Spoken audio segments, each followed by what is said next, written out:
Bonjour et bienvenue sur cette chaîne dédiée aux mathématiques. Dans cette vidéo, nous allons débuter un voyage dans le passé pour mieux comprendre l'essor et l'évolution des probabilités comme discipline mathématique.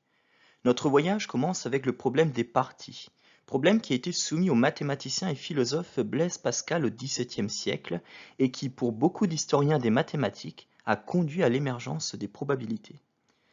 Mettons-nous quelques instants à la place de Pascal. Nous sommes en juillet 1654 et vous accordez une pause après avoir commencé la rédaction de votre traité sur le triangle arithmétique. On a dit une pause estivale, voilà qui est mieux. Vous rencontrez alors un de vos vieux amis, le chevalier de Méry. Vous êtes tous deux friands d'énigmes et ça tombe bien, il en a justement une qui l'intrigue depuis plusieurs semaines. Cette énigme, c'est le problème des parties. Mais au fait, quel est ce problème des parties? Le problème des parties peut s'énoncer de la manière suivante. Deux joueurs jouent un jeu de hasard dont le but est de gagner un nombre fixé à l'avance de manches pour gagner la partie. Au départ, chaque joueur mise la même somme. Pour fixer les idées, on suppose qu'ils ont chacun misé 50 €, pour obtenir ainsi une cagnotte totale de 100 €. Vous pouvez remplacer euro par pistole si vous voulez l'énoncer dans sa version d'époque. Mais le jeu est interrompu avant la fin, sans qu'il n'y ait donc de vainqueur.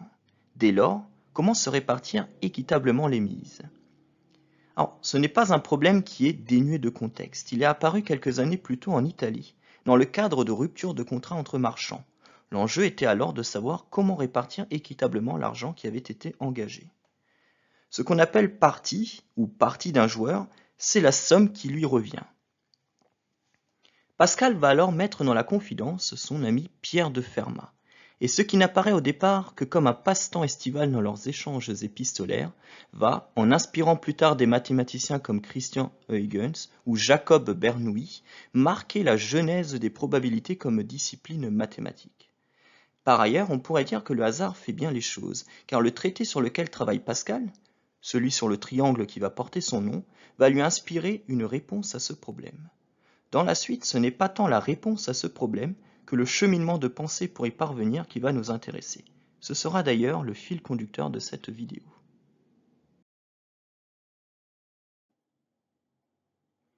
La version du problème des parties qui nous intéresse, et qui a initialement intéressé Pascal, est la version où on fait l'hypothèse que chaque manche comporte un gagnant, et que pour chaque manche, on a autant de chances de gagner que de perdre. Regardons s'il n'y a pas des situations où on sait tout de suite répondre au problème, ce qu'on appelle des cas de base. Eh bien, il y en a au moins un.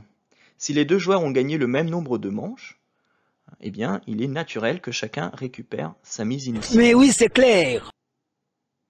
Regardons maintenant un exemple un peu moins basique. Nous avons nos deux joueurs, Fermat et Pascal. Il reste deux manches à gagner pour Fermat, contre une seule à gagner pour Pascal. Alors Fermat, il serait tenté de nous dire, eh bien, faisons moitié-moitié et n'en parlons plus. Évidemment, Pascal ne serait pas d'accord, ayant un peu plus gagné. Ce qu'on va faire, c'est simuler ce qu'il se serait passé. On va simuler d'abord la manche suivante. Round 1. Fight! Alors effectivement, avec une chance sur deux, eh bien Pascal gagne la partie en gagnant la manche suivante. Mais il se peut très bien aussi que Fermat égalise, et donc il nous faut à nouveau simuler une Round manche. 2. Fight! Alors regardons maintenant quelles sont les chances pour Fermat de gagner et quelles sont les chances pour Pascal de gagner. Avec nos termes modernes, on pourrait parler de probabilité, probabilité de victoire. Eh bien ici, on a un arbre pondéré et donc on pourrait, alors c'est pas ce que fait Pascal, hein, le terme de probabilité n'était pas encore apparu, mais on peut entre guillemets parler de probabilité de victoire de 1/4 pour Fermat et de 3/4, en fait 3 chances sur 4 pour Pascal. Et donc ici, il semble naturel eh bien, que Fermat récupère 25 €. Je rappelle, hein, la somme, la cagnotte totale, elle était à 100 € et Pascal récupère donc les 3/4, savoir 75 €.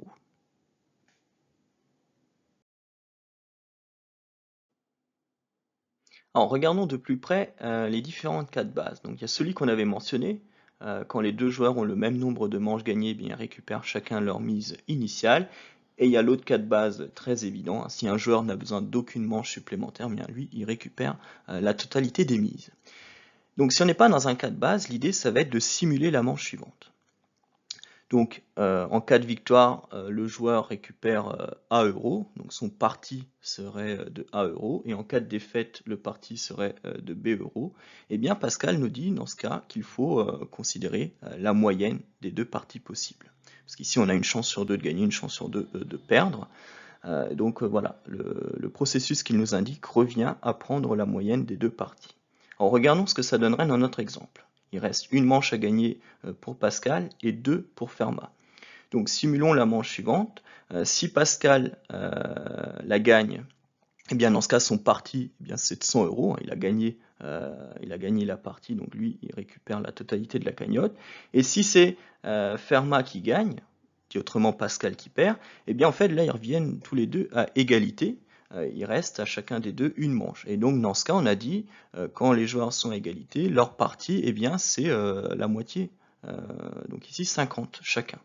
Donc quand on regarde la moyenne, pour Pascal, on fait donc la moyenne de 100 et de 50, on trouve 75. Et pour l'ami Fermat, on fait la moyenne ici de 50 et de 0, hein, s'il a perdu. Et bien là, ici, on retrouve le 25 €. Alors, je le mentionnais en introduction de cette vidéo, mais au moment où Pascal cherche à résoudre le problème des parties, eh bien, il a en tête ses travaux sur le triangle arithmétique, triangle qui s'appellera triangle de Pascal hein, par la suite.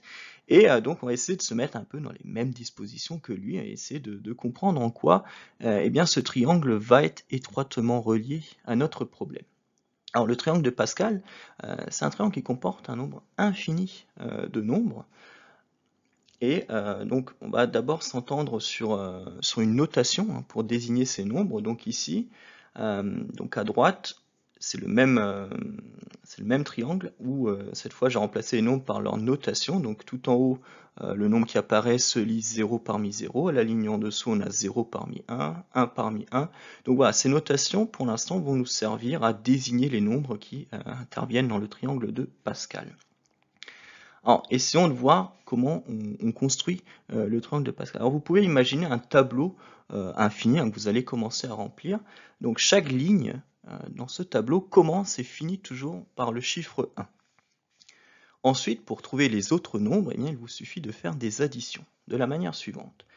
Ici, pour trouver le nombre 2, eh bien, vous additionnez les deux nombres qui sont au-dessus. Donc ici, vous additionnez les deux nombres dans les cellules orange et vous obtenez le 2. Et puis ainsi de suite. Hein. Ici, si vous voulez retrouver le 10, vous additionnez les deux nombres du dessus, etc. Donc ici, ça vous permet de construire par récurrence en fait hein, le triangle de Pascal. Donc avec nos notations, le principe de construction est le suivant. Donc ici on obtient une relation, enfin, donc il y a l'égalité donc pour dire qu'on commence et on finit toujours par un 1, et la deuxième égalité, eh bien c'est ce qu'on appelle la relation de Pascal, et c'est elle qui va nous intéresser maintenant. Alors, ce triangle de Pascal, il n'a pas été créé par Pascal. Il était déjà connu en Italie un siècle plus tôt par le mathématicien Niccolò Tartaglia. Et d'ailleurs, en Italie, hein, on ne l'appelle pas triangle de Pascal, mais triangolo di Tartaglia. Alors, est-ce que, pour autant, c'est un résultat italien? Eh bien, non. En fait, ce triangle de Pascal, il était déjà connu en Chine au XIIIe siècle. Il apparaît déjà dans des ouvrages de Yang Hui et de Zhu Zhixie en 1261. Et il se trouve que c'est pas non plus un résultat chinois, il était déjà connu avant par les mathématiciens perses au XIe siècle et par les mathématiciens arabes au XIIe siècle, notamment Ibn al-Bana qui l'utilisait pour faire du calcul littéral, on va le voir. Alors, donc ce triangle de Pascal, il est quand même apparu dans différentes civilisations à différents moments de l'histoire, et il semble comporter intrinsèquement des secrets qu'il va falloir ici rechercher, et donc c'est un peu un objet mystérieux. Preuve de leur passage. Ces êtres ont rendu visite à toutes ces civilisations. Ou de leur présence.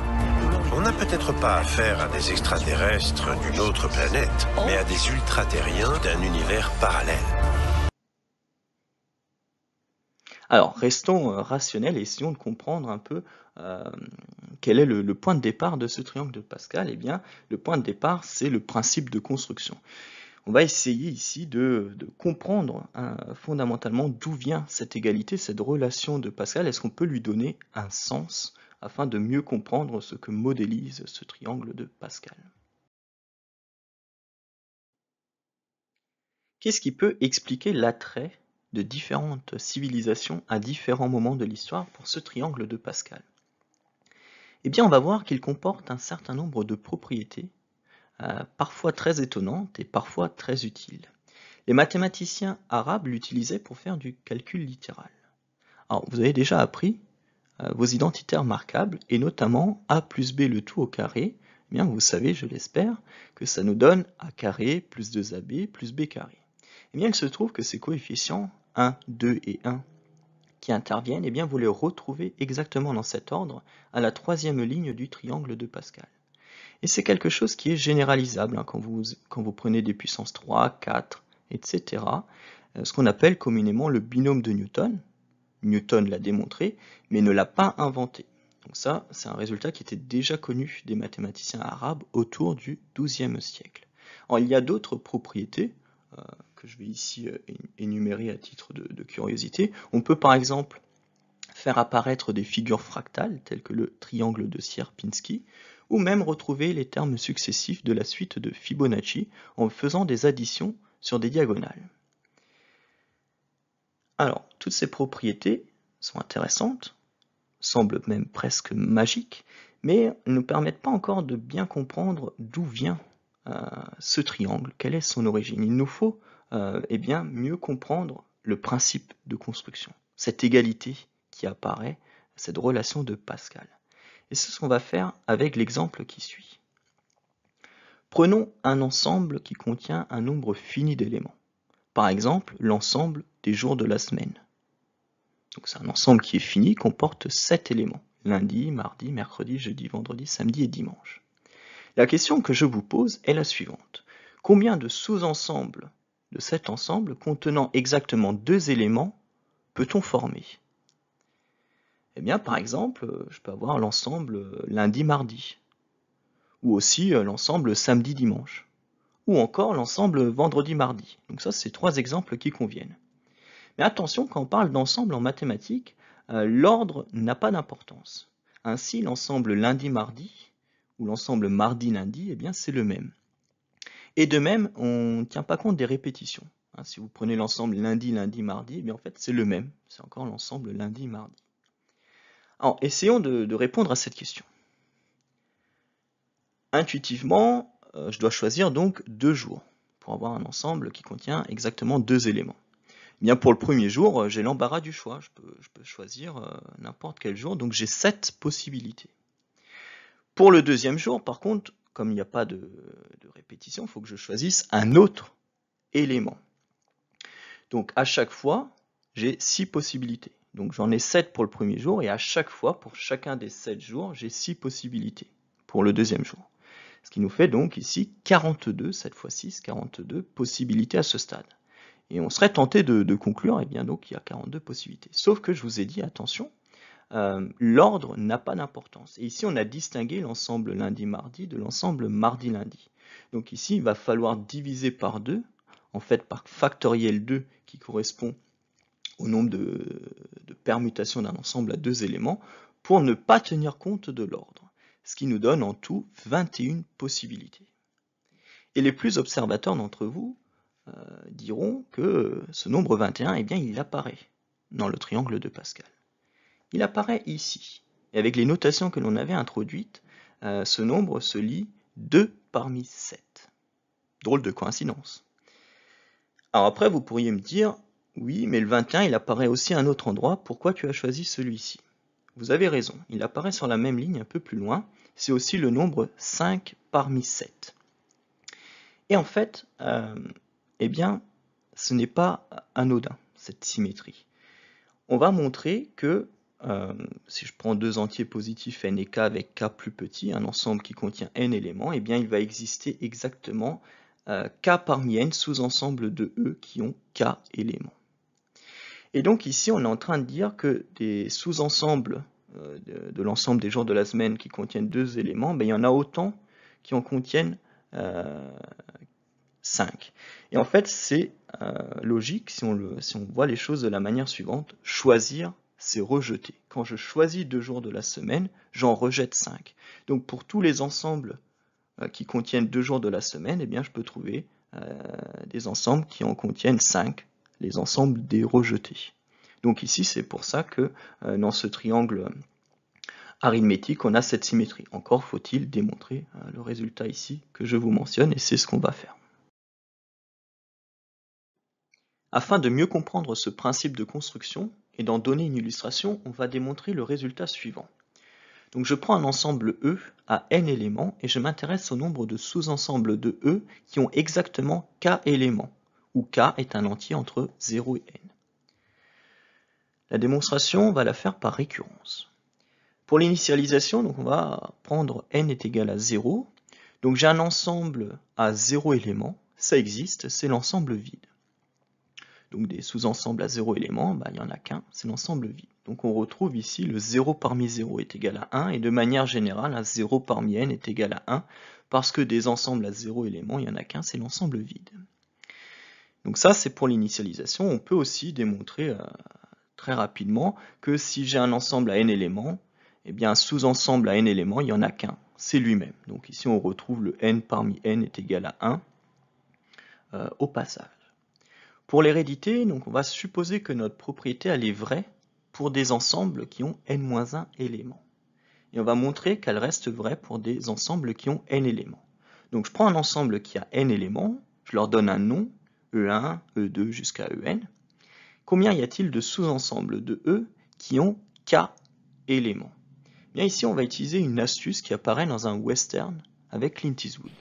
Tu vois, le monde se divise en 2 catégories. Ceux qui ont un pistolet chargé et ceux qui creusent. Toi, tu creuses. En effet, les sous-ensembles à k éléments se divisent en 2 catégories.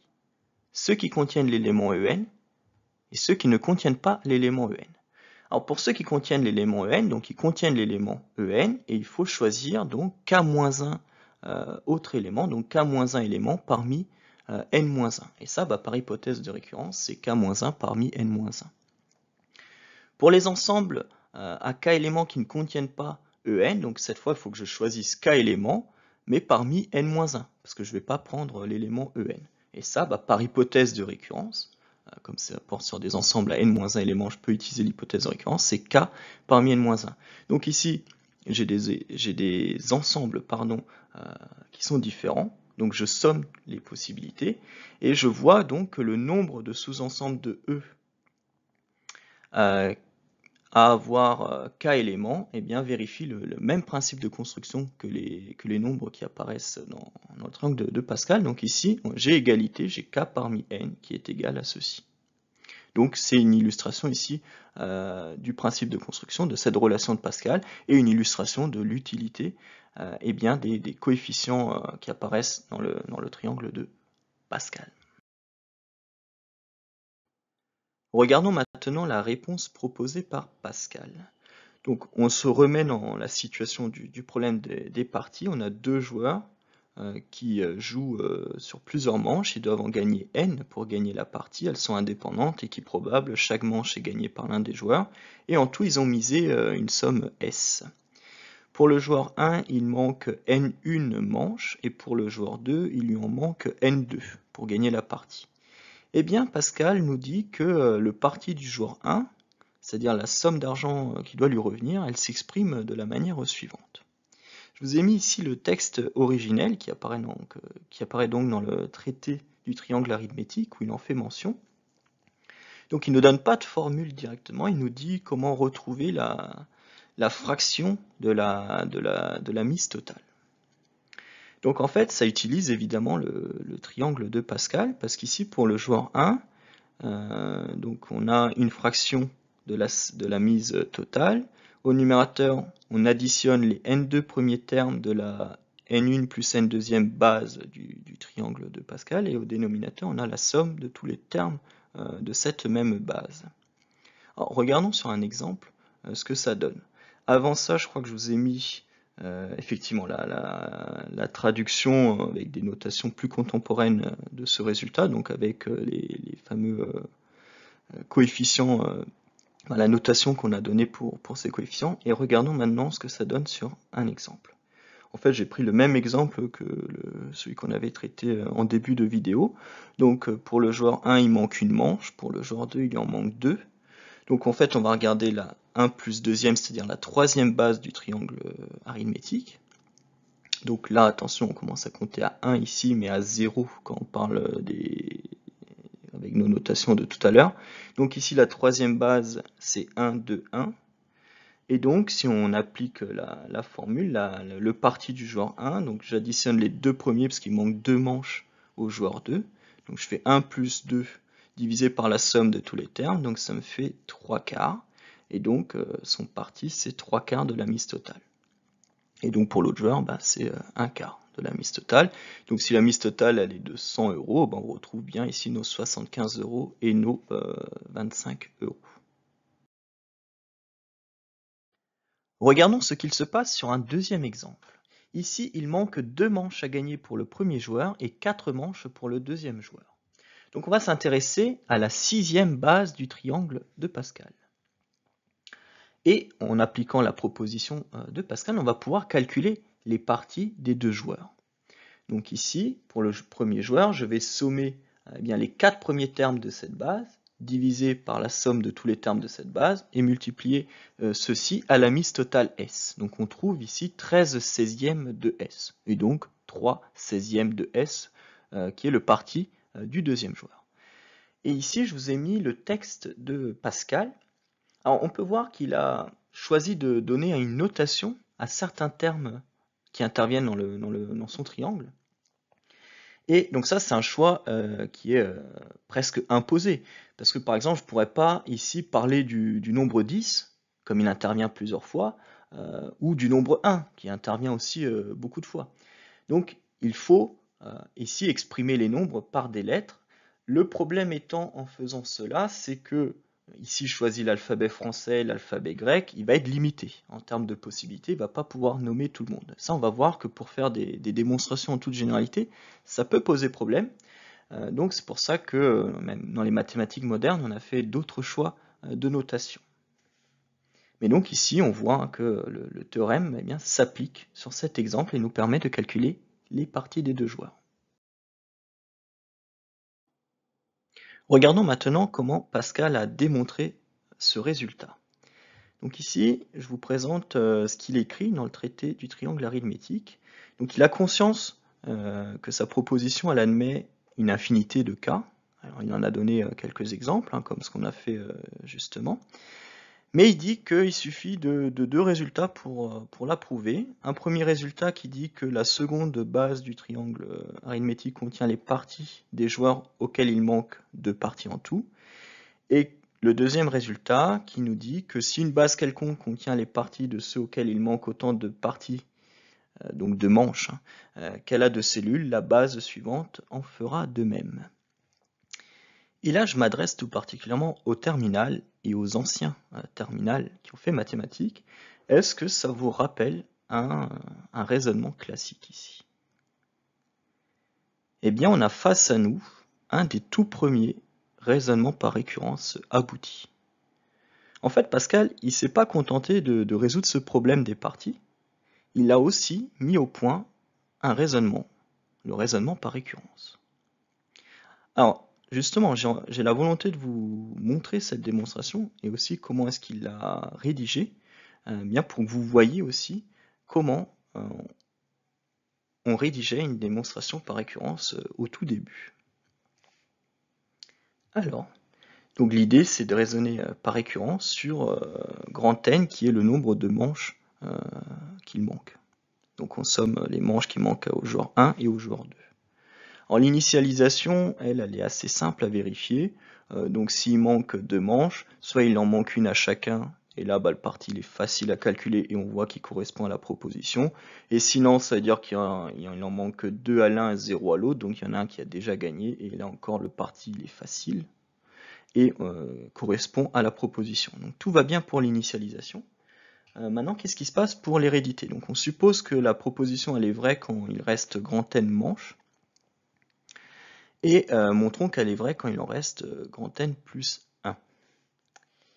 Et ici l'idée de Pascal, alors je vais faire plusieurs remarques ici sur ce qui est écrit, mais l'idée ça va être de simuler la manche d'après. Donc soit donc si on veut calculer le parti on va dire du joueur 1, donc on simule la manche d'après, soit il la gagne, et auquel cas on sait calculer son parti par hypothèse de récurrence, soit il la perd, mais donc on saura également calculer son parti, parce que du coup il restera une manche en moins à simuler, on pourra utiliser l'hypothèse de récurrence. Donc qu'il gagne ou qu'il perde, on saura calculer son parti par hypothèse de récurrence, et ensuite la grande idée, eh bien, ça va être de prendre la moyenne des deux parties. Donc ce qui lui reviendra à la fin comme argent, ça va être la moyenne des deux parties qu'on aura calculées par hypothèse de récurrence. Alors ici, Pascal, il ne va pas faire la démonstration en toute généralité. Il va la faire sur un exemple. Donc ici, il dit il manque deux parties à l'un, par exemple. Donc là, vous voyez, c'est plus en toute généralité, c'est sur un exemple. Alors il avait tous les ingrédients qu'il faut pour faire la démonstration. Il avait compris tous les mécanismes qui étaient à l'œuvre et l'ordre dans lequel il fallait les faire. Mais le problème, c'est que c'est difficile d'accéder à l'infinité des cas possibles. Et lui, il a fait le choix de nommer certains nombres du triangle de Pascal par des lettres. Et en fait, en faisant comme ça, on ne peut pas on peut pas donner une notation pour tous, les lettres de l'alphabet étant limitées. Et donc, en fait, ça l'a empêché de faire une démonstration en toute généralité. Donc c'est pour ça que maintenant, on va dire dans une époque plus contemporaine, on a fait le choix, pour nommer les nombres qui interviennent dans le triangle de Pascal, de choisir justement ces coefficients, là, les k parmi n. Donc peut-être qu'au début ça paraît compliqué, le temps de se familiariser, mais en fait ça nous permet après d'écrire des démonstrations en toute généralité. Donc là je vais vous proposer une version avec ces notations contemporaines, mais en fait on va ni plus ni moins que suivre la recette de Pascal. Il avait absolument saisi tous les enjeux du problème et de sa démonstration. Donc allons-y, maintenant qu'on est lancé, on va aller au bout de la démonstration. Donc si le joueur 1 y gagne, eh bien, par hypothèse de récurrence, je sais calculer son parti. Donc nous, on va prendre ces notations contemporaines. Il s'exprime de cette manière, c'est grand G. S'il perd, eh bien, là encore, je peux utiliser l'hypothèse de récurrence et calculer son parti. Donc là, j'utilise deux fois la proposition de Pascal. Et maintenant, l'idée, ça va être, donc d'après son lemme qu'on a déjà utilisé précédemment dans la vidéo, ça va être de prendre la moyenne de ces deux parties. Donc l'argent qui reviendra au joueur 1 à la fin, ça va être la moyenne des parties qu'on vient ici de calculer. Alors terminons maintenant cette démonstration. On doit calculer la moyenne de ces deux parties. Donc on obtient ici une expression qui semble de prime abord nous faire un peu peur. Sauf que ici interviennent les nombres qui apparaissent dans le triangle de Pascal, et il faut vous dire une chose, c'est que le triangle de Pascal, eh bien, c'est votre ami. Il va y avoir un certain nombre de propriétés qui vont faire que les choses vont bien se passer. Alors, ici, l'idée, ça va être de réarranger les termes qu'on a au numérateur.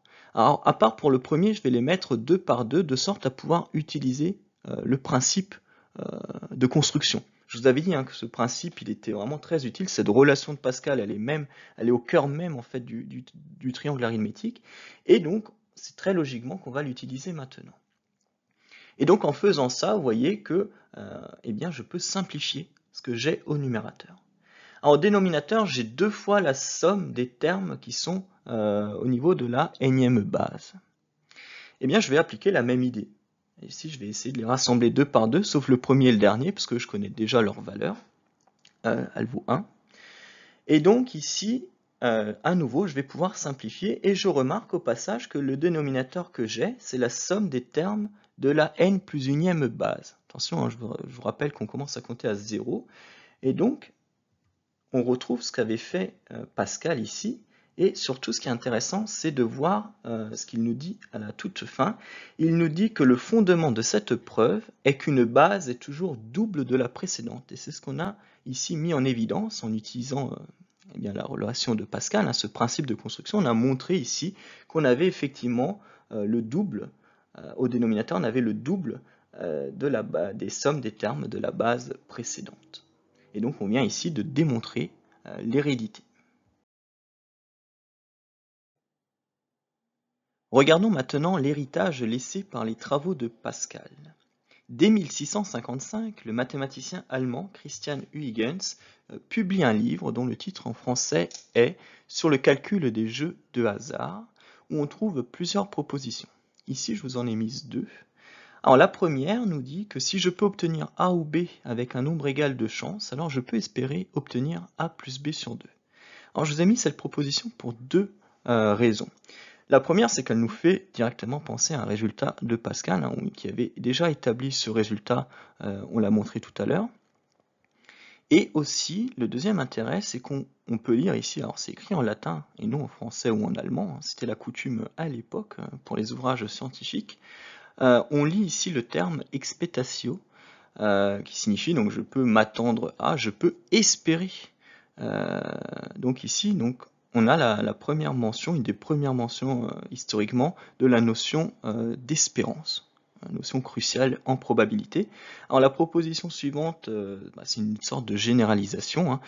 Cette fois, on estime qu'on a P chance d'obtenir A, Q chance d'obtenir B, et donc ce qu'on va faire ici, c'est prendre la moyenne pondérée. On peut espérer gagner la moyenne pondérée des 2 sommes, et donc c'est ici ce qu'établit Huygens dès le début de son traité. Alors, ce traité, c'est un des premiers vraiment traités sérieux sur les probabilités. Alors, ça ne veut pas dire que ça n'existait pas avant, qu'on ne s'intéressait pas à ces questions en lien avec ce qu'on appellerait de manière moderne le calcul des probabilités, mais c'était souvent fait d'une manière un peu ludique, comme une sorte de passe-temps. Par exemple, Jérôme Cardan, mathématicien italien du XVIe siècle, il a écrit un livre sur les jeux de hasard, où il décrivait certaines méthodes pour tricher, pour maximiser en tout cas les chances de victoire à des jeux de cartes, par exemple, mais aussi des manières de s'en prémunir. Et donc c'était les premières bases d'une théorie sur la probabilité, mais c'était plutôt de l'ordre du loisir. Et en fait, c'est vraiment Pascal, Fermat et les mathématiciens qui ont directement suivi, qui ont fait prendre aux probabilités, telles qu'on les appelle aujourd'hui, une nouvelle dimension, et les ont fait devenir vraiment une branche des mathématiques à part entière. Et justement, en parlant des mathématiciens qui ont suivi, il y en a un très célèbre que tous les terminales qui ont fait mathématiques connaissent, c'est Jacob Bernoulli. Alors Jacob Bernoulli, qui est né en 1654, va être vraiment celui qui va propulser la théorie des probabilités au titre de branche mathématique à part entière avec son ouvrage Ars Conjectandi, l'art de conjecturer. Et donc, il va être connu pour différents résultats, tels que la loi forte des grands nombres, mais aussi tels que la découverte de la loi binomiale. Alors, on va voir justement en quoi cette loi binomiale elle a pu lui être inspirée par les travaux de Pascal. Reprenons ici notre problème des parties avec l'exemple suivant. Supposons qu'il manque 2 manches à Fermat et 3 manches à Pascal. La mise totale elle est de S euros. D'après le théorème de Pascal que nous avons démontré, eh bien, nous pouvons calculer le parti de Fermat. On trouve que il est égal à 11/16 de la mise totale. Alors, dans la correspondance entre Pascal et Fermat, on l'a peu mentionné ici, mais Fermat va également jouer un rôle. Et ici, dans cet exemple, il nous indique qu'il suffit en fait de simuler les 4 manches suivantes. Pas besoin d'aller jusqu'au 5, parce qu'au bout de 4 manches simulées, il y aura forcément un vainqueur. Et donc là, l'idée, c'est de représenter la simulation de ces manches par un arbre, qu'on appelle aussi ici un schéma de Bernoulli.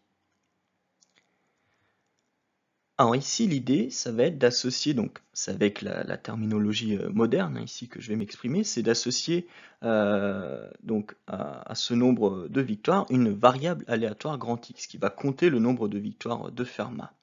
Eh bien, on pourra dire que X suit une loi binomiale de paramètres n est égal à 4 et P est égal à 1,5, la probabilité de gagner une manche. Et on peut calculer la probabilité que X soit égal à K. Donc ici, c'est la loi binomiale qu'on applique. Alors, sur la loi binomiale, on reconnaît ici le coefficient K parmi 4, donc un coefficient qui est dans le triangle de Pascal. Et en fait, c'est assez normal de le retrouver parce qu'on est en train de se demander combien est-ce qu'il y a de chemins sur cet arbre qui passe exactement par K succès. Donc en tout, j'ai 4 manches que je simule et je cherche tous les chemins ici sur cet arbre qui comptent exactement K succès. Donc ça revient ici à choisir, à trouver les ensembles à K éléments d'un ensemble qui en a 4.